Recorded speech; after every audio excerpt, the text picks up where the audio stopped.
You guys are probably wondering why I sent for you. You sent for We it? have Yes. We have Yes. arrived. What was your name? I'm Dave. You are Dave. What was your name? It was Francis. What is it now? Murph. I like him. He's quick. And you are? Mike. I'm sorry? Mike. No, this is the mic right here. Oh, okay. You're the mic. I'm mic'd up. We're shooting some footage here. Go ahead and examine that for me if you would, please. Make sure there's no trapdoors, hidden compartments, smoke, what is it, a mirrors, wires, electromagnetics, force fields, or holographic images. It's an ordinary bar jigger, which is ironic because this is the thing that actually gets people in trouble in the first place. You see, bartenders use this these days, restaurant owners use it, nightclub managers use it to gauge the level of people's sobriety. Okay? I'll be the bartender. You guys can both be the designated audience. Okay. Now, before I begin this trick, I'd like to offer each of you a pimento of the occasion. It's a pimento of the occasion. Thanks for getting that, Mike. I appreciate it. Now, this is how you pass the test. In order to pass the test, you have to determine if A, the bartender either places said olive into bar jigger, or if instead B, he takes it, puts it in his hand, and hides it back into his pocket. Okay? That's how you pass the test. Now, so far, sober.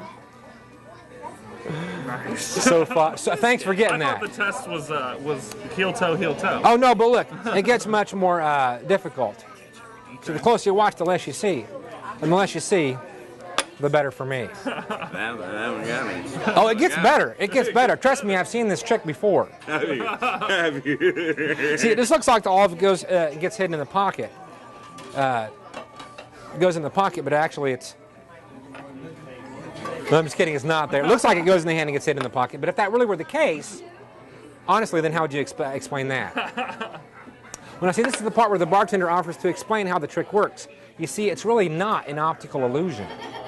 It just looks like it is. How's that? Well, see, I'll show you how it works. It looks like the olive goes in the hand and gets hidden in the pocket. What really happens is this. I keep it hidden in this hand here. And then through expert skill and sleight of hand technique, and cause the olive to vanish. Which makes it absolutely impossible for it to appear back underneath the bar jigger, especially with that cork in the way. So, just in case you guys are wondering if there's a moral of the story, and unfortunately it's not one of those tricks where it's just for fun, there is a moral involved. The moral of the story is this. The only thing that's actually worse than having too many is actually having two. And that, my friends, is too many. Can I show you something? Oh, by the way, don't forget about the lemon that was right there, or the lime that kind of gets stuck out of the other side. Hey, give yourselves a round of applause. You guys passed the sobriety test. Well, hold on a second here, just a second. It's a fruit fly. Of course, how it goes back in there is even a greater mystery than how it comes out of there in the first place. That's awesome. There you have was it. good. That Well, was- thank you. Appreciate it. Some people clap. Some people throw money. No money to throw. Hey, speaking of money, do you guys have any bills I could borrow? Like a 20, 10, or 5? I'll borrow it. I promise I'll give it right back to you. This is a really cool trick. Thank you very much, sucker. I mean, sir. I meant sir. Now, you guys from around here? Absolutely. Did you guys listen to the news today? No, There is a counterfeiting ring that's going around the greater Kansas City area, and they're targeting the 20s. It's true. Now, you've probably seen those old-fashioned counterfeit detection pens. They look like yellow highlighters. They draw a mark on it, hold it under a fluorescent light. That's how they tell if it's counterfeit. I was going to buy one of those for my act. I can't afford that. $28 online for one of those For a pens. pen? Yeah, can you believe that? No. I can't afford $28 for a pen. That's ridiculous. You know what they say the difference is between the Big and Pizza that they serve here and the magician that performs here? That Big and Pizza can feed a family of 4. How are the wife and kids? So this is the old-fashioned counterfeit detection pin. It works a little bit differently than the fluorescent ones. Watch. 1, 2, 3. Oh, shoot. Sorry about that. Thought for sure that was one of those counterfeit 20s there. Wow. Defacing government property in public, probably not a very good idea. That was definitely real. Do you know how to tell if it really is counterfeit, though? Wow. If you pull the bill off the pen and there's no hole or tear anywhere on your bill, then you know that it really is counterfeit. Wow. So I'm going to have to keep that as evidence. You'll be getting a call from the FBI sometime. I'm kidding. I'm kidding. That's a good one. I like that. Anyway, well, thank you very much. I appreciate that. And let me show you guys one more trick. Do you guys like card tricks? Yeah. I don't do those. I'm a coin guy. Now, this is a true story. I was actually in Japan about a year ago, was doing a corporate show for IBM over there. I bought that from a street merchant. Even has the name of the trick right there on the coin. If I look at it? Yeah, go ahead and inspect it, please.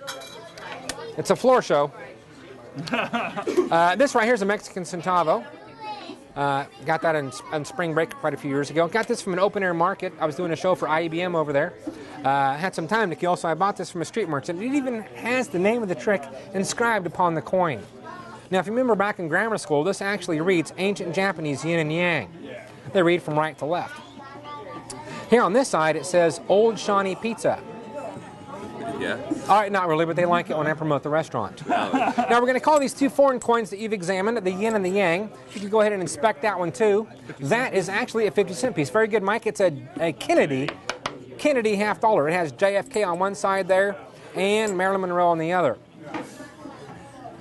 On the underside. Oh, no, wait a minute. I'm sorry. That's just a spread eagle. Just that spread eagle there. Anyway, just making sure you're paying attention. Now, if I take this silver coin out of the hand, put it back in the pocket that it came from, what does that leave left in the hand? Yin and yang. Right, yin and yang, because the silver coin's one I put in the pocket. Now that I know you're watching, we're going to start the magic. This time I'm going to take out the two foreign coins, the yin and the yang. Those go out of the hand, those go into the pocket. What does that leave in the hand? No, see, it's the yin and the yang. The silver coin goes back to the pocket. You see how fast that? Watch. I know you guys are drinking, so I'll tell you what. I'll do it for you a little bit easier. I'll openly take out the two foreign coins, all right? Yin and the yang. Those go back over here into the pocket, so what does that leave in the hand? It's just the silver coin. No, remember, the yin and yang go back to the hand. It's the silver coin that goes back to the pocket. But don't feel bad. They always get it wrong the second time, too. That's why I do it again. Tell you what, I'll do it for you in slow motion this time. And to avoid any confusion, I won't even go to the pocket this time. Fair enough? Okay. Slow motion, no pocket. I take out the silver coin. I do that for the cheap laughs. You guys have both been most gracious. Silver coin, the American Kennedy half dollar is over here in this hand. What does that leave in this hand over here? Yin and yang. No, those are actually over here. See, the silver coin is now over here. Man. This guy. I'll tell you what, since you guys are being such good sports about this, I'm going to do something that I rarely ever do. I'm going to break the magician's code, and I'm going to teach you the secret of how I do this trick. Okay. I would love to know. Here's how I do it. What I do is this. I take out the silver coin. Really, I do. Of course, that leaves the yin and the yang over here. This is the part you don't know about. This is the part that fools you. When I put that silver coin in my pocket, I leave it in the pocket, and then I pull out a duplicate set of yin and yang coins. Okay. I got two sets of those yin and yang coins there. But the real mystery is that the yin and the yang set that's still in the hand over here, how that changes back into the silver coin. You see, that's the real mystery of the yin and the yang. Of course, the greater mystery than how it changes into the silver coin is how the silver coin completely disappears altogether. Wow. That's quick. There you have it. That's good, man. I like it. That was. Well, I have to say, of all the people I've performed for here this evening, you guys are definitely the most recent and the most fun too. Here's my card. Oh, by the way, I'm the hottest magician in Kansas City. And since you gave me that 20, and you're so gratuitous, I'm going to actually, I just want to see if you check for his pockets. I'm going to show you guys a bonus trick right here. This is a trick I got from upstairs. It's some money from table 7, 6 from 7. You guys want to see a picture of my honey in a bikini? Sure. There she is right there. Isn't she a beaut? My honey in a bikini right there. Anyway, let me ask you a question. What hand do you stir your tea with? My right hand. Your right hand. Really? I usually use a spoon. That way you don't get your hands all wet and cold from the tea. This is a trick that utilizes a $5 bill. Also going to utilize this $1 bill. Okay? Bet you can't guess which one's my favorite. The $1. That's right. You know why? What's that? Because You like Washington more than Lincoln? That's right. All right, hold out your right hand for me. This is the trick where the magician, that's me. That's the spectator, that's you. Borrow the bills. Borrow. It's not the trick where your hand disappears into your pocket, making the magician's money disappear. Sleight of hand. It's not that trick. All right. I want you to close your hand. Turn your hand over. My hands are empty. So is my head. It's beside the point. You probably figured that out without me actually having to tell you. I want you to just loosen up your grip just a little bit. I'm going to take one of the bills out, leaving you with the other one. I have the 1, you have the 5. Watch. If I just wave my hand over yours, I cast a shadow. Did you feel that? Try it again. No, not the shadow. The magic inside your hand. I think I felt it. Well, I'm glad you're feeling well because you see now I have the 5. Check it out. You now have the 1. Little miracle that happens in the palm of your very own hand. That's cool. I know. I think so too. Anyway, hey, thanks again. It's a pleasure to meet you guys, Thank you very Mike. much. Come back and see us again. I'm here. I'll be switching.